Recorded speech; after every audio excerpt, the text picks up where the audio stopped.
अरे सुनिए, सिमइयों में बादाम डालने थे, मिल नहीं रहे। तुम सिमइये बनाते हैं ना, ईद की नमाज में इतनी भीड़ होती है, मस्जिद में जगह नहीं मिलती। रौनक कहाँ है, नहा लिया है नहीं? वो तो 1 घंटे पहले ही नहा लिया, अंदर आपका इंतजार कर रहा है। समझ नहीं आ रहा ईद की नियत कैसे बांधूं? मौलाना साहब ने सिखाया था लेकिन भूल गया। बेटे क्या हुआ रौनक? अब्बू ईद की नमाज कैसे होती है? नियत करता हूँ 2 रकात नमाज वाजिब ईद उल फित्र में 6 जायज तकबीरों के, मुंह मेरा काबे शरीफ को, पीछे इस इमाम के, और हाथ उठाने इस तरह अल्लाहु अकबर कहते हुए हाथ बांध लेने। फिर इमाम साहब सना पढ़ेंगे। सना के बाद में फिर 3 तकबीरें होंगी। मैं बताता हूँ आपको।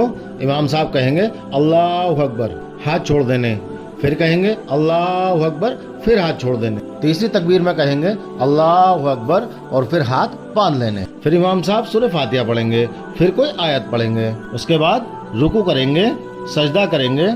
इस तरह से बेटा 1 रकात पूरी हो गई।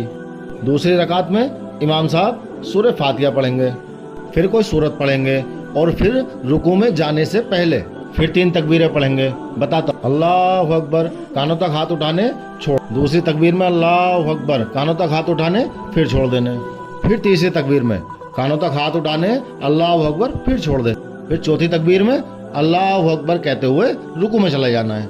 फिर रोज की नमाज की तरह इमाम साहब सजदा करेंगे, सलाम फेरेंगे, हो गई पूरी ईद की नमाज। ईद मुबारक अब्बू। ईद मुबारक बेटे। जल्दी चलो नमाज पढ़नी है।